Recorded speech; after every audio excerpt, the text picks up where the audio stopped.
நம்ம டெய்லியும் நிறைய பேசுகிறோம், சாப்பிட்றோம், பாடுறோம், சிரிக்கிறோம்.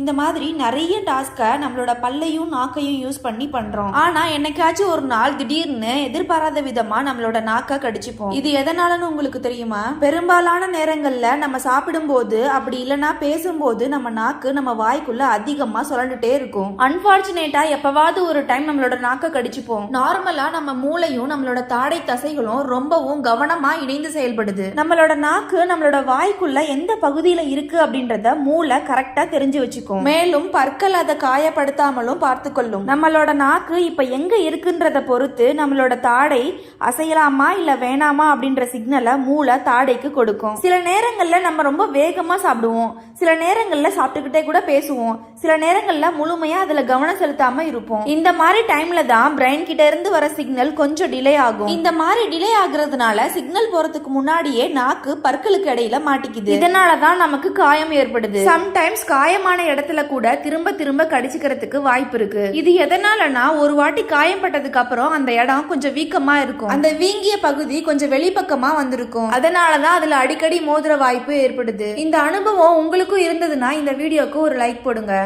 இந்த வீடியோ உங்களுக்கு பிடிச்சதுன்னா நம்ம சேனலை சப்ஸ்கிரைப் பண்ணி சப்போர்ட் பண்ணுங்க. தேங்க்யூ.